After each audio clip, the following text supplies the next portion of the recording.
Welcome to The Explainer. I am so glad you're here today because we are looking at one of the most intensely hidden systems on the entire planet. Let's just dive right into it. When most of us think of North Korea, we usually just think of it as a country. A super closed-off country, sure, but still a nation, right? With borders, a government, cities, all that normal stuff. But the source material we're looking at today asks us to flip that completely. It asks us to see North Korea not just as a piece of geography, but as a meticulously engineered system of total secrecy. We're talking about a place where information is literally weaponized and reality itself is entirely shaped by the state. Which brings us to this incredibly profound question. What actually happens when a nation completely hides from the world? To most outsiders, North Korea is this massive mystery, a warning, or maybe just a symbol of total isolation. But behind all the flashy headlines and the high-stakes geopolitical maneuvering, there are millions of people living ordinary lives under some truly extraordinary restrictions. This extreme isolation isn't just some weird political quirk. It's a compelling human and geopolitical mystery. It totally begs the question of how one of the most secretive places on Earth got this isolated to begin with, and what life is actually like inside when the doors to the outside world are locked from the inside. I mean, just picture this for a second. Imagine a country where you can't freely travel, you can't freely speak, and honestly, in a lot of cases, you can't even trust the person sitting right next to you. It's a place where almost everything the outside world gets to see is completely controlled, totally staged, and incredibly carefully selected. The defining rule of this state is absolute. It is a country where you cannot leave, even if you desperately want to. The borders there, they aren't just lines on a map. They are quite literally walls designed to keep the entire world out and the citizens locked in. All of this builds up what is essentially an impenetrable outer wall of isolation. The mechanics of this secrecy are absolute. Think about it. Foreign journalists, heavily restricted. Independent media, it just simply doesn't exist, period. For everyday citizens, internet access is basically sealed off from the global web that you and I use literally every single day. And it's not just the digital stuff either.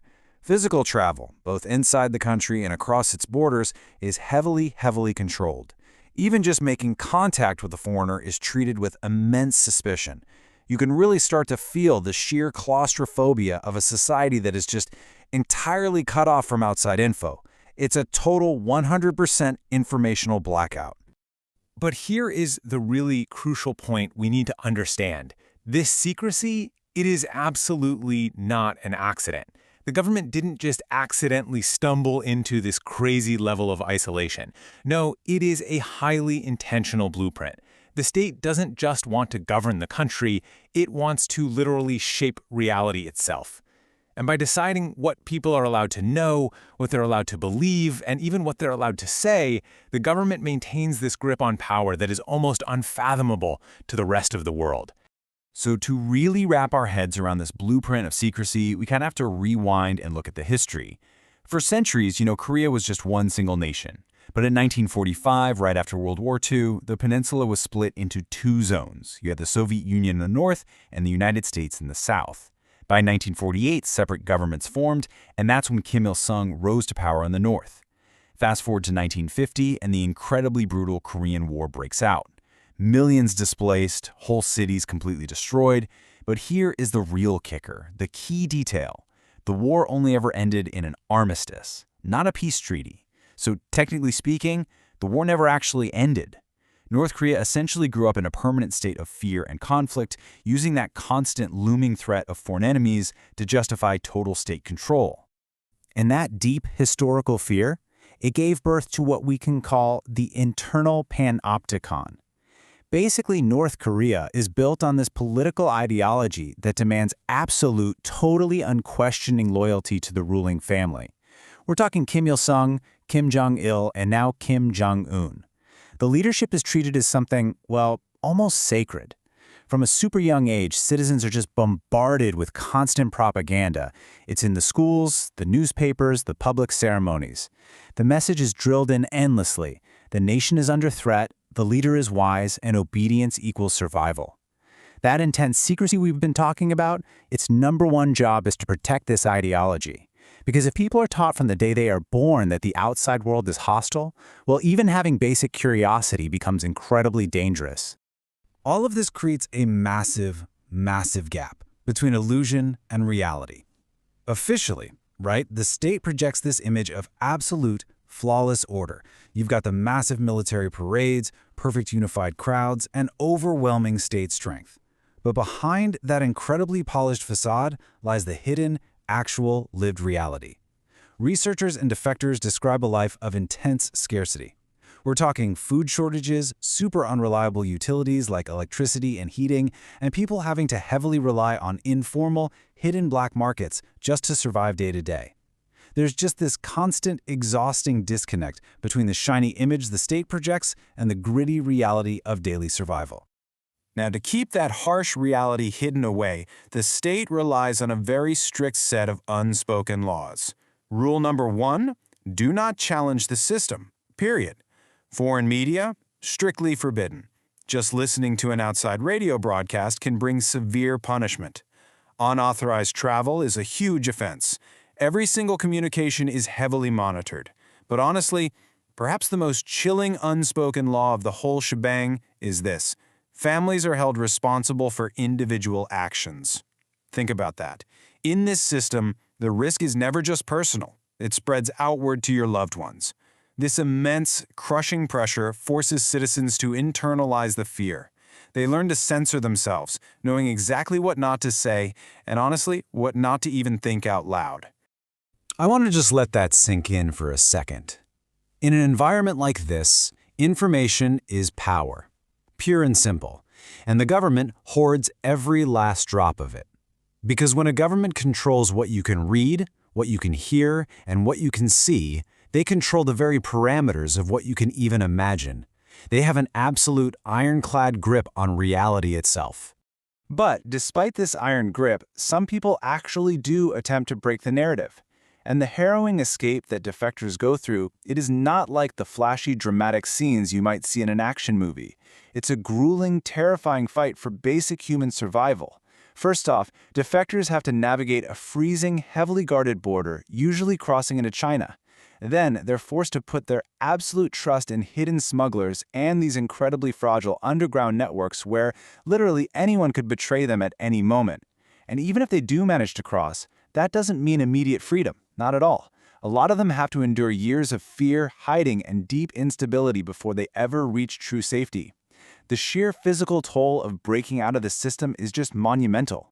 Which naturally leads us to a pretty profound psychological question. What actually happens when you finally learn the truth?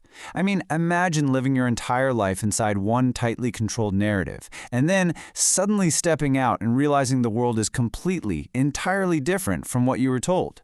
Imagine discovering that the basic facts you believed with all your heart were really just mechanisms designed to keep you trapped inside. The shock is absolutely profound. As defectors often describe it, there is this incredibly long process of unlearning fear. Escaping the physical borders of North Korea, that is really only half the battle. The emotional trauma of leaving an entire mental system behind is a massive, monumental human task.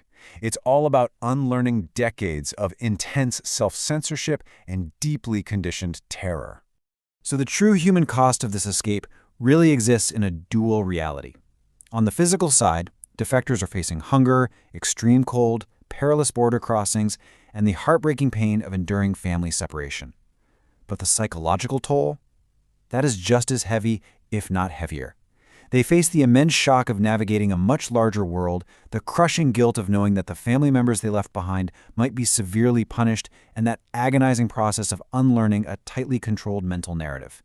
It is so important that we connect deeply with this human element today because these are the real breathing lives behind all those dry geopolitical facts. So, why does the rest of the world care so much? Let's zoom out to the macro level for a minute. For starters, North Korea is a nuclear state, which obviously creates massive regional security impacts.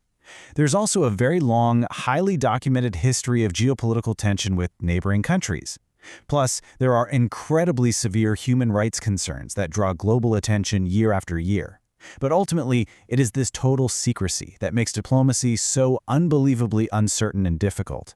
Because how do you negotiate with or predict the actions of a government that reveals absolutely nothing? This engineered reality creates some of the most incredibly complex diplomatic hurdles for the entire globe. But as we wrap up our analysis in this explainer today, we really have to look at the ultimate price of this weaponized secrecy. What does this system actually cost the millions of ordinary people living inside it? Well, it costs freedom, it costs truth, it costs trust, it costs the very basic human ability to compare, to question, and to choose. When a government controls information, movement, and fear all at exactly the same time, it is controlling so much more than just a country. I want to leave you with one final kind of provocative thought here. Whenever a society is totally locked away from the truth, the core issue isn't just about leaders or military strategy. The much deeper question is this: what happens to human life when a nation is explicitly built to hide itself from the world? It's a question that really reminds us why the pursuit of truth and the basic right to access it is one of the most fundamental human struggles we have. Thank you so much for joining me for this explainer today. Keep questioning, keep learning, and I will definitely see you next time.